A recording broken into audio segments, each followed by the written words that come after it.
Hello बच्चों, कैसे हो आप सभी। उम्मीद करती हूँ आप सभी ठीक ठाक होंगे, सुरक्षित होंगे। स्वागत है आपका अपने YouTube channel Lord Krishna coaching centre पर। हम आज करने जा रहे हैं पोषक तत्व के बारे में।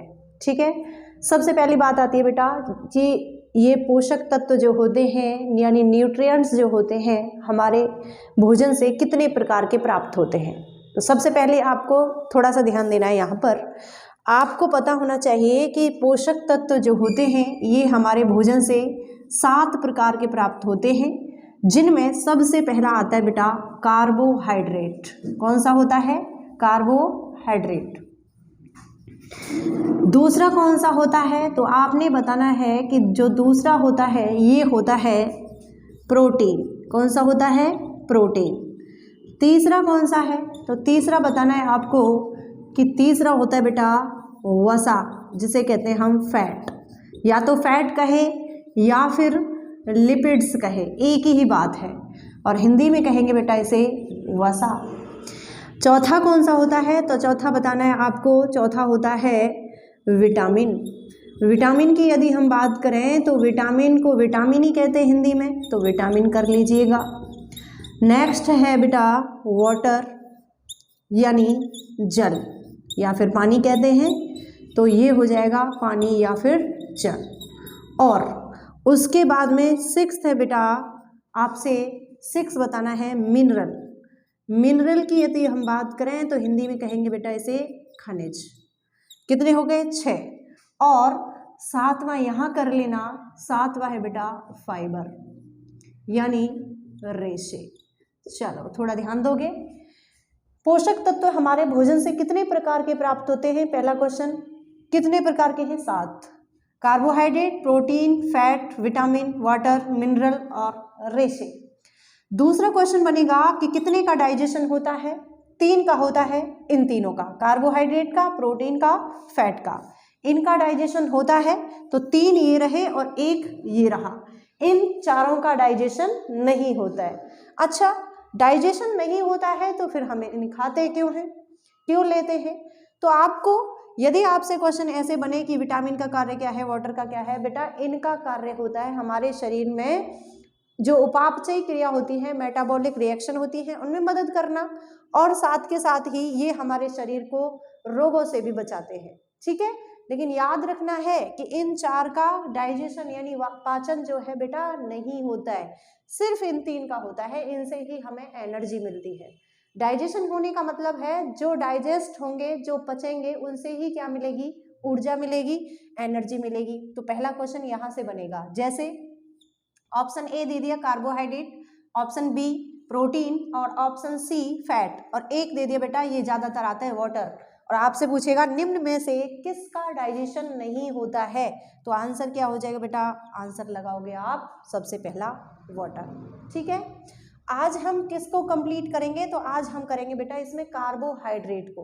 कार्बोहाइड्रेट को हम आज कंप्लीटली यहाँ पर कंप्लीट करेंगे, उसके बाद जो आगे करेंगे वो नेक्स्ट वीडियोस में। ठीक है, तो थोड़ा सा यहाँ ध्यान दोगे आप।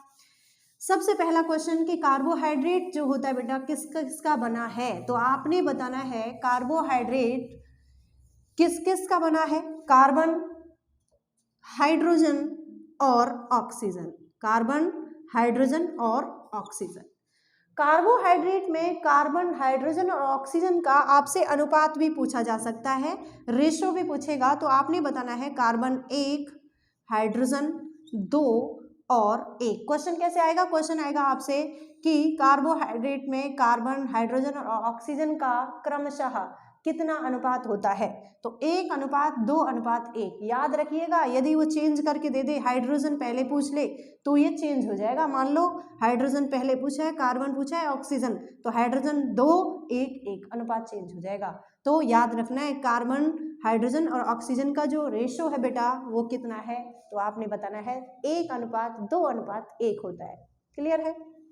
यहाँ से नेक्स्ट क्वेश्चन बनेगा कि कार्बोहाइड्रेट जो होता है इसमें ये बताइए इसके स्रोत क्या क्या हैं, सोर्स कौन कौन से हैं। स्रोत की यदि हम बात करें बेटा तो जितने भी अनाज होते हैं इन सभी से ये प्राप्त होता है, शकरकंद से भी प्राप्त होता है, आलू से प्राप्त होता है ना, और शलगम से प्राप्त होता है। इन सभी से क्या, और भी आदि, इन सभी से। यदि क्वेश्चन ऐसे ना पूछे, सोर्स नहीं पूछे, पूछे आपसे कि सर्वाधिक कार्बोहाइड्रेट किससे प्राप्त होता है, आपने लगाना है मक्का से।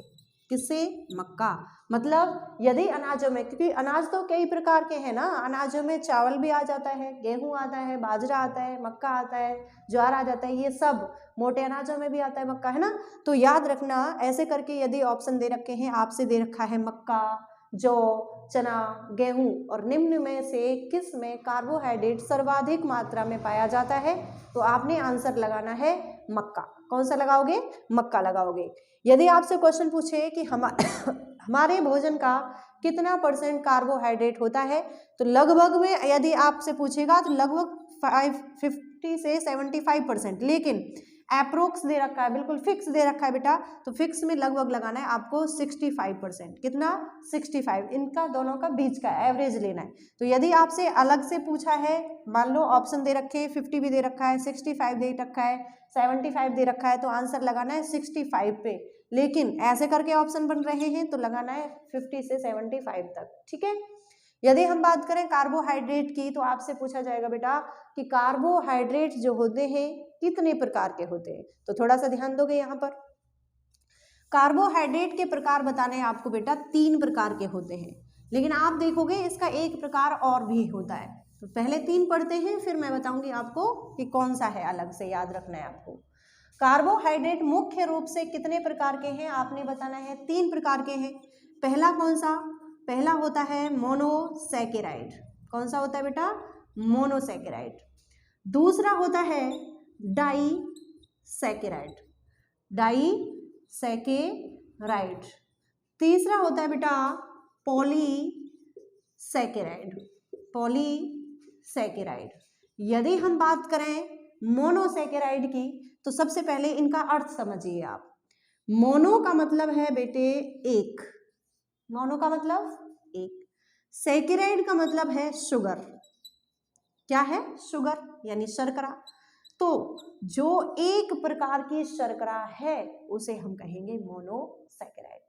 अब इधर आओ, डाई का अर्थ होता है 2, डाई मतलब 2, सैकेराइड मतलब शुगर, शर्करा। अब यहाँ याद रखना है कि यहाँ पर डाइसैकेराइड में क्या होगा कि जो 2 मोनोसैकेराइड से मिलकर बना है उसे कहेंगे डाइसैकेराइड। अब इधर आओ, पॉलीसैकेराइड। पॉलीसैकेराइड में आपको याद रखना है कि जो मोनोसैकेराइड 10 यदि इकट्ठे हो जाते हैं, मतलब 10 मोनोसैकेराइड से जो मिलकर बना होता है, वो क्या होता है बेटा? वो होता है पॉलीसैकेराइड। लेकिन आपने यदि ध्यान दिया है यहाँ पर, तो ये 2 है, ये 10 है, बीच का कहाँ गया? तो जो बीच का होता है बेटा वो बच कौन सा गया? तो 2 से 10 तक, मतलब जो 2 से 10 तक, या तो 2 हो, 3 हो, 4 हो, ऐसे करके 10 तक जितने भी मोनोसैकेराइड जो मिलेंगे, और ये क्या बनाएंगे? तो ये बनाएंगे बेटा ओलिगोसैकेराइड, ओलिगोसैकेराइड। तो यहाँ से हमने क्या देखा कि मुख्य रूप से तो ये 3 प्रकार का है, लेकिन चौथा प्रकार भी होता है इसका, जो कि 2 से 10 प्रकार के मोनोसैकेराइड यदि मिलते हैं तो उनसे क्या बनेगा बेटा? ओलिगोसैकेराइड बनेगा। एक बार फिर से देखिएगा, कार्बोहाइड्रेट मुख्य रूप से कितने प्रकार का है? 3 बताना है, मोनोसैकेराइड, डाइसैकेराइड, पॉलीसैकेराइड। एक प्रकार का शुगर है उससे बना है तो मोनोसैकेराइड कहेंगे। डाइसैकेराइड में क्या याद रखना है कि जो 2 मोनोसैकेराइड से मिलकर बना है डाइसैकेराइड, और जो 10 से अधिक 10 मोनोसैकेराइड से मिलकर बना है वो क्या होगा? पॉलीसैकेराइड। लेकिन जो 2 से 10 तक के बीच में जो आते हैं, जैसे 3 है, 4 है, 5 है, इन सब से मिलकर बना है क्या? किससे? मोनोसैकेराइड से, उसे कहेंगे हम ओलिगोसैकेराइड। क्लियर है? यहाँ तक क्लियर होगा? फर्स्ट वाला देखिए, सबसे पहला आता है मोनोसैकेराइड के बारे में, कि मोनोसैकेराइड के एग्जाम्पल की यदि हम बात करें तो मोनोसैकेराइड का एग्जाम्पल जैसे कि सबसे पहला बेटा ग्लूकोज। कौन सा है? ग्लूकोज। ग्लूकोज का फॉर्मूला पूछा जाता है आपसे C6H12O6, C6H12O6 डायरेक्टली पूछेगा आपसे कि ग्लूकोज का फॉर्मूला बताइए, आपने बताना है C6H12O6। ग्लूकोज की यदि हम बात करें तो तुरंत ऊर्जा के लिए इसका प्रयोग होता है। आपसे क्वेश्चन पूछेगा कैसे, यहाँ से डायरेक्टली नहीं पूछेगा, क्वेश्चन पूछेगा इंस्टेंट एनर्जी के लिए यानी तुरंत ऊर्जा के लिए खिलाड़ियों को निम्न में से क्या दिया जाता है? आंसर लगाना है ग्लूकोज। ठीक है, यदि आपसे क्वेश्चन पूछे कि 1 ग्राम ग्लूकोज का, किसका बेटा? 1 ग्राम ग्लूकोज का पूर्ण ऑक्सीकरण करने पर यानी ऑक्सीडेशन करने पर कितनी एनर्जी बनती है?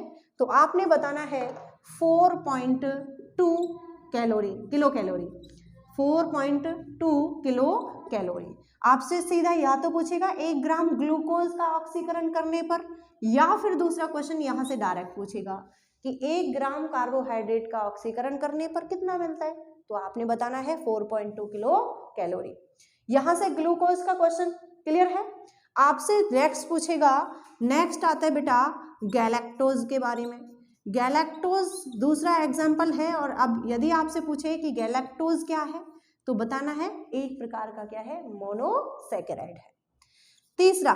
तीसरी यदि हम बात करें तो तीसरा मोनोज से बन सकता है कि मोनोज क्या है, तो आपने बताना है क्या है बेटा? मोनोसैकेराइड।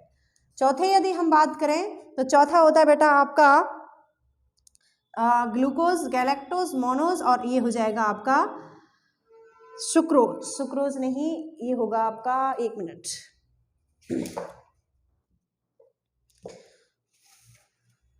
ये फ्रक्टोज। फ्रक्टोज की यदि हम बात करें तो फ्रक्टोज किस में पाया जाता है? फ्रक्टोज जो फलों की शर्करा होती है बेटे, फलों की शर्करा, फलों में जो शर्करा पाई जाती है, आपसे डायरेक्ट क्वेश्चन पूछेगा कि फलों की शर्करा किसे कहते हैं, तो आपने बताना है फ्रक्टोज। अच्छा, फलों की शर्करा है तो आपसे सबसे मीठी और पूछेगा कि सबसे मीठी शर्करा के रूप में किसे जाना जाता है, तो आपने बताना है फ्रक्टोज को जाना जाता है। किसको जाना जाता है? फ्रक्टोज को। एक बार ध्यान दोगे, ग्लूकोज C6H12O6 क्या है इसका फॉर्मूला? तुरंत ऊर्जा के लिए, इंस्टेंट एनर्जी के लिए किसका प्रयोग किया जाता है? ग्लूकोज। 1 ग्राम ग्लूकोज का ऑक्सीकरण करने पर, 1 ग्राम ग्लूकोज का ऑक्सीडेशन यदि हम करते हैं तो कितनी एनर्जी मिलती है, कितनी ऊर्जा मिलती है? 4.2 किलो कैलोरी। गैलेक्टोज से पूछेगा कि गैलेक्टोज जो है ये किसका उदाहरण है, आपको बताना है मोनोसैकेराइड का है। मोनोज किसका उदाहरण है, तो आपने बताना है मोनोसैकेराइड। मोनो से तो वैसे भी दिख रहा है। और आपको याद रखना है बेटा कि फ्रक्टोज जो होता है, फ्रक्टोज किसका उदाहरण है, तो आपने बताना है फ्रक्टोज किसका है? मोनोसैकेराइड का। क्लियर है? यहां तक ये क्लियर हो जाएगा आपको।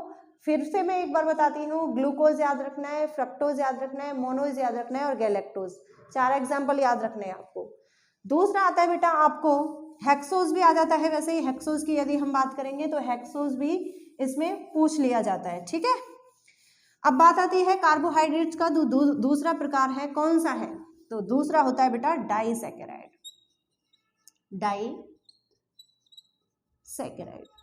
डाइसैकेराइड, डाई का मतलब क्या बताया था? 2। तो ये कितने? तो 2 प्रकार के मोनोसैकेराइड से मिलकर बना होगा। मतलब कह सकते हैं कि 2 मोनोसैकेराइड से मिलकर बना होगा। तो यहां से क्वेश्चन क्या क्या बनेंगे? तो सबसे पहले तो मुझे ये बताओ, आपको मोनोसैकेराइड याद है? कौन कौन से बताए थे? एक बार यहां लिख लेते हैं।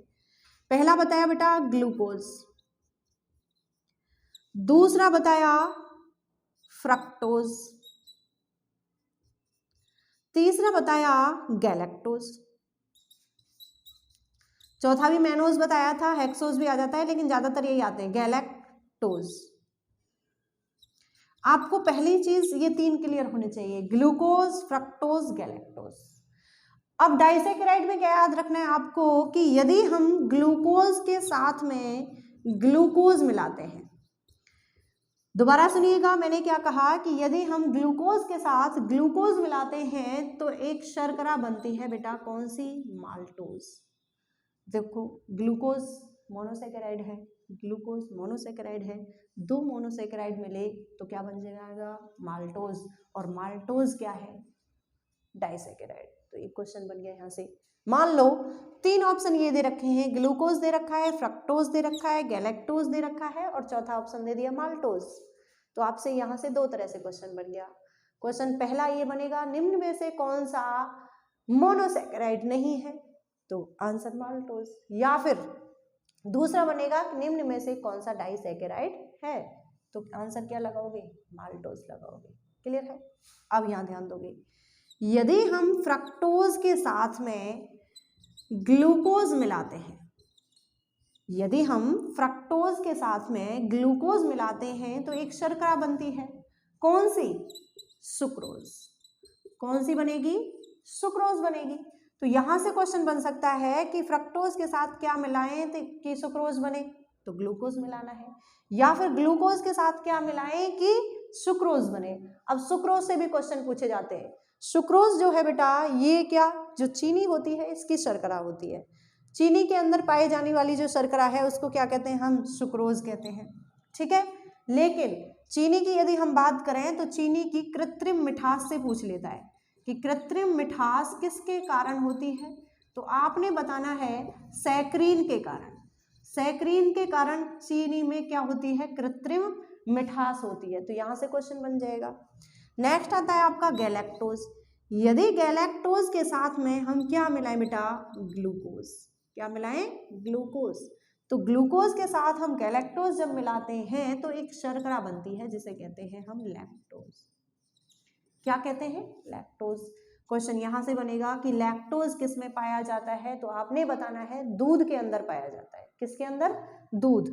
क्वेश्चन पूछ लेगा आपसे कि सबसे अधिक लैक्टोज किसके दूध में होता है। देखो, दूध माँ का भी है, भैंस का है, गाय का है, बकरी का है, इन सब का है, लेकिन ऑप्शन में यदि ऐसे करके दे रखा है कि गाय का दूध, भैंस का, माँ का, बकरी का, ऐसे करके ऑप्शन बनते हैं, तो आपने बताना है कि सबसे अधिक जो लैक्टोज पाया जाता है वो माँ के दूध में पाया जाता है। माँ के दूध में पाया जाता है, ये चीज़ याद रखनी है। और एक चीज़ और याद रखनी है, आपने लैक्टोज से ही याद रखना है, लैक्टोबैसिलस। लैक्टोबैसिलस एक जीवाणु है बेटा, तो ये क्या करता है? लैक्टोबैसिलस जो जीवाणु है ये करता है दूध को दही जमाने का कार्य। तो यहाँ से क्वेश्चन और बन जाएगा कि दूध से दही जो जमता है वो किस जीवाणु के कारण, किस बैक्टीरिया के कारण, तो आपने आंसर लगाना है लैक्टोबैसिलस। लैक्टोबैसिलस। ये मैं क्यों बता रही हूँ? क्योंकि देखो लैक्टोज और लैक्टो, तो ये एक साथ याद हो जाएगा आपको। एक बार ध्यान दोगे यहाँ, यदि हम ग्लूकोज के साथ ग्लूकोज मिलाते हैं तो माल्टोज बनता है। और माल्टोज पूछेगा कि माल्टोज किस में पाया जाता है, तो जितने भी अनाज होते हैं बेटा वो आप खा करके देखे होंगे आपने। कच्चे यदि हम अनाज खाते हैं तो क्या होता है? मीठे मीठे लगते हैं, और मीठे मीठे लगते हैं तो किसकी वजह से? माल्टोज की वजह से। इस वजह से यहाँ से एक क्वेश्चन बनेगा कि अनाज की शर्करा को किस नाम से जाना जाता है, तो यहाँ से आधा माल्ट ले लो, ओस छोड़ तो माल्टोज, यानी माल्ट शर्करा के नाम से। किससे? माल्ट शर्करा। यदि हम ग्लूकोज के साथ या ऐसे उल्टा कर लो, फ्रक्टोज के साथ ग्लूकोज मिलाते हैं तो क्या बनता है बेटा? सुक्रोज बनता है। और यदि गैलेक्टोज के साथ हम ग्लूकोज मिलाते हैं तो क्या बनता है? लैक्टोज। यदि आपने थोड़ा सा ध्यान दिया है तो देखो, यहाँ देखो, इन तीनों में ग्लूकोज ही मिलाया गया है ना, कॉमन है ग्लूकोज। तो आपको ये तीन याद रखने हैं कि याद कैसे होंगे वो थोड़ा ध्यान दो। जी जी, ग्लूकोज में जी आएगा, इसमें भी जी आएगा, और जी जी से याद रखना है पार्ले जी। पार्ले जी में सबसे ज्यादा अनाज की मात्रा होती है, तो पार्ले जी, जी 2 बार आएगा, जी जी, मतलब ग्लूकोज और ग्लूकोज। अनाज में कौन सी शर्करा थी? माल्ट। ग्लूकोज। अब सबसे मीठी शर्करा फ्रक्टोज। अब मीठी है तो मीठापन देगी, और मीठा कौन बेटा? चीनी। और चीनी में शर्करा सुक्रोज। लेकिन कृत्रिम मिठास किसके कारण? सैकरीन। यहां थोड़ा ध्यान दो, ग्लूकोज हर बार कॉमन है, यहां गैलेक्टोज। यदि हम यहां देखें तो ये क्या लिख रहा है? ये लैक्टोज ही लिख रहा है, और कौन सी शर्करा बनेगी? लैक्टोज ही आगे हो जाएगा। चलो, यहाँ तक क्लियर हो गया होगा, है ना। और यहाँ से याद रखना है लैक्टोज सर्वाधिक किसके दूध में होता है? माँ के दूध में। और लैक्टोबैसिलस जीवाणु के कारण क्या होता है? तो दूध से दही जमता है। क्लियर है? आगे करें, चलो आगे हेडिंग बनाना बेटा, पॉलीसैकेराइड। पॉलीसैकेराइड की यदि हम बात करें तो पॉलीसैकेराइड में हमने क्या किया? हमने ये पढ़ा कि 10 प्रकार के मोनोसैकेराइड से मिलकर ये बना होता है। तो चलो थोड़ा ध्यान दोगे, पॉलीसैकेराइड।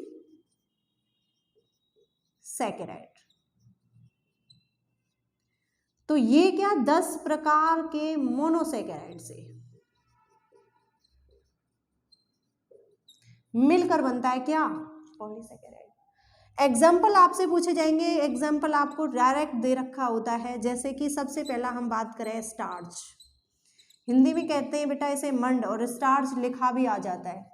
स्टार्च किसका उदाहरण है? मंड किसका उदाहरण है? आपने बताना है पॉलीसैकेराइड का। दूसरे पूछेगा आपसे बेटा काइटिन। काइटिन जो होता है ये आपको याद रखना है कि जीवाणु की जो कोशिका भित्ति बनी होती है, यानी बैक्टीरिया की जो सेल वॉल बनी होती है, वो किसकी बनी होती है बेटे? काइटिन की। तो काइटिन से पूछेगा काइटिन क्या है? काइटिन बताना है आपको, एक प्रकार का ये क्या है? पॉलीसैकेराइड है। यदि आपसे पूछे सेल्यूलोज, सेल्यूलोज, सेल्यूलोज जो होता है बेटा ये भी क्या है? एक प्रकार का पॉलीसैकेराइड। और सेल्यूलोज से क्या बनी होती है? तो आपने बताना है पादप कोशिका भित्ति, मतलब जो प्लांट की सेल वॉल होती है ये किसकी बनी होती है? तो आपने बताना है सेल्यूलोज। याद रखना है कि सेल्यूलोज का पाचन मनुष्य नहीं कर सकता है। तो क्वेश्चन ऐसे आएगा, आपसे 3 चीजें दे रखी होंगी जो मनुष्य डाइजेस्ट जिसे कर सकता है, सेल्यूलोज को नहीं कर सकता। तो इसी से क्वेश्चन बन जाएगा कि क्या मनुष्य सेल्यूलोज का पाचन कर सकता है? तो नहीं कर सकता, याद रखना है, ठीक है। और जो पादप की कोशिका भित्ति बनी होती है, सेल वॉल बनी होती है, वो किसकी बनी होती है बेटा? सेल्यूलोज की ही बनी होती है। यहां तक क्लियर हो जाएगा आपको। नेक्स्ट याद रखना है आपको ग्लाइकोजन। ग्लाइकोजन का पूछेगा, ग्लाइकोजन क्या है? तो ग्लाइकोजन क्या है? पॉलीसैकेराइड। क्या है बेटा? पॉलीसैकेराइड। ग्लाइकोजन की यदि हम बात करें तो जो हमारा खाना होता है ये यकृत जो होता है इसके अंदर ग्लाइकोजन के रूप में स्टोरेज होता है। यदि क्वेश्चन देखो, जो हम ग्लूकोज लेते हैं, जितना भी ग्लूकोज हम खा रहे हैं, ग्लूकोज किसके रूप में? तो ग्लाइकोजन के रूप में। और कहाँ पर? लीवर में, यकृत में। तो यहां से पूछ लेगा क्वेश्चन आपको कि ग्लाइकोजन के रूप में खाना कहाँ पर स्टोर होता है? आपने बताना है बेटा कि यहाँ पर यकृत के अंदर। कहाँ पर? यकृत, लीवर के अंदर। क्लियर है? एक यदि हम बात करें कि मोलास्का संघ के जितने भी प्राणी हैं, अब मोलास्का संघ क्या है? चलो थोड़ा सा सुनो। मोलास्का संघ के जितने भी प्राणी हैं, जैसे कि आपने शंख देखा होगा, सीप देखा होगा, कछुआ देखा होगा, केकड़ा देखा होगा। अच्छा, कछुआ तो आप अच्छे से जानते हो। कछुए का जो ऊपर वाला भाग होता है बेटा कठोर होता है ना? कठोर वाला जो भाग है वो किसका बना है? तो आपने बताना है कि किसका? काइटिन का। किसका बना होता है बेटा? काइटिन का। तो यहां से ये क्वेश्चन और बन सकता है कि मोलास्का संघ के जितने भी प्राणी हैं, जैसे कि कछुआ हो गया, केकड़ा हो गया, है ना? कछुए से ज्यादा आता है क्वेश्चन यहाँ पर। या फिर हम बात करें कि जो सीप है, शंख है, पानी में जो पाए जाते हैं, ये किसके बने होते हैं? तो आंसर क्या लगाओगे? काइटिन के। क्या लगाना है? काइटिन। क्लियर है? थोड़ा ध्यान दोगे। पॉलीसैकेराइड में बेटा हमने सबसे पहले पढ़ा कि कितने प्रकार के मोनोसैकेराइड से मिलकर बना होता है? आपने बताना है 10 प्रकार के मोनोसैकेराइड से मिलकर बना होता है। आपसे पूछेगा कि स्टार्च जो है ये क्या है बेटा? एक प्रकार का पॉलीसैकेराइड है। क्या है? एक प्रकार का पॉलीसैकेराइड है। स्टार्च जो होता है इसका पाचन कहाँ से होता है? आपने बताना है स्टार्च का पाचन शुरू हो जाता है मुख से। कहाँ से? मुख से। और हाँ, याद रखिएगा कि या तो आपसे स्टार्च का पूछे और या पूछ ले आपको कार्बोहाइड्रेट का। तो कार्बोहाइड्रेट का ऐसे करके पूछेगा, कार्बोहाइड्रेट का पाचन कहाँ से शुरू होता है? तो भी बेटा आपको बताना है कहाँ से शुरू होता है? मुख से। पता है ना, डाइजेशन की प्रोसेस मुख से ही शुरू हो जाती है। माउथ कैविटी जो होता है उसके अंदर से ही शुरू हो जाती है ना? स्टार्च को पचाने वाला कई बार एंजाइम पूछ लेता है कि स्टार्च को पचाने वाला एंजाइम कौन सा है? तो आपने बताना है बेटा टाइलिन होता है। टाइलिन। टाइलिन कहाँ पाया जाता है? टाइलिन पाया जाता है लार के अंदर। किसके अंदर? लार। और लार का pH 7.4।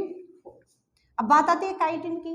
तो काइटिन की याद रखना है आपको कि जीवाणु ये जीवाणु की कोशिका भित्ति नहीं, जीवाणु की कोशिका भित्ति पेप्टिडोग्लाइकेन की बनी होती है, तो ये नहीं करना है। काइटिन का याद रखना है आपको कि जितने भी मोलास्का संघीय प्राणी है, जैसे कि कछुआ है, केकड़ा है, वो सभी किसके बने होते हैं, तो काइटिन के। लेकिन याद रखना है जीवाणु की कोशिका भित्ति, जीवाणु की कोशिका भित्ति ऐसे करके पूछ ले तो आपसे याद रखना है किसकी बनी होती है, पेप्टिडोग्लाइकेन, पेप्टिडोग्लाइकेन की है बेटा, पेप्टिडोग्लाइकेन, ये पेप्टिडोग्लाइकेन हो गया। यदि सेल्यूलोज की बात करें तो पादप की जो कोशिका भित्ति होती है, सेल वॉल होती है, किसकी बनी होती है, सेल्यूलोज, और सेल्यूलोज के ही बेटा बने होते हैं फाइबर, क्या बने होते हैं, फाइबर, यानी कि रेशे। क्लियर है। ग्लाइकोजन क्या है, तो ग्लाइकोजन के रूप में यकृत के अंदर, लिवर के अंदर हमारा खाना जो स्टोर होता है उसमें ग्लाइकोजन होता है वो, तो ग्लाइकोजन पूछ लेगा क्या है, पॉलीसेकेराइड।